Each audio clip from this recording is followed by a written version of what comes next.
The two biggest misconceptions about intent data is that it's going to work and that it's not going to work. It's been crazy to me to see this sort of big dichotomy between folks who've had an amazing journey with a drift or a sixth sense before and those who've tried them 2 or 3 times but hasn't worked at all. It leads people to essentially write off or write in intent data.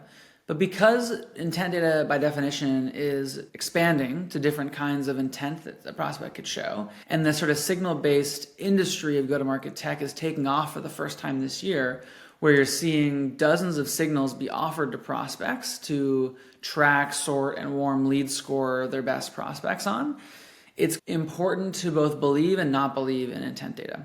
What I mean by that is don't give up just because a couple of experiments didn't work.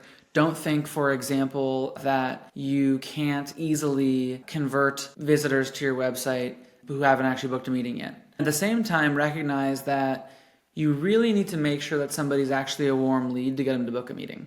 I think so many people see intent data as, oh, if they're showing any intent, if they came by my website for 1 second, they're definitely ready to buy. And then when that person isn't ready to buy, you blame the intent data provider and say, oh, that data sucks. It's not going to be good for us.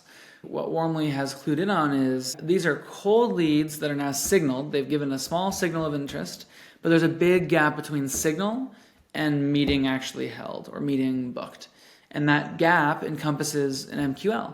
And so an MQL is really only earned, not given, by creating environments, tactics, playbooks, etc., to educate your market on who you are and what you do, to finally get that prospect to book that meeting and turn their intent data into something that actually truly works.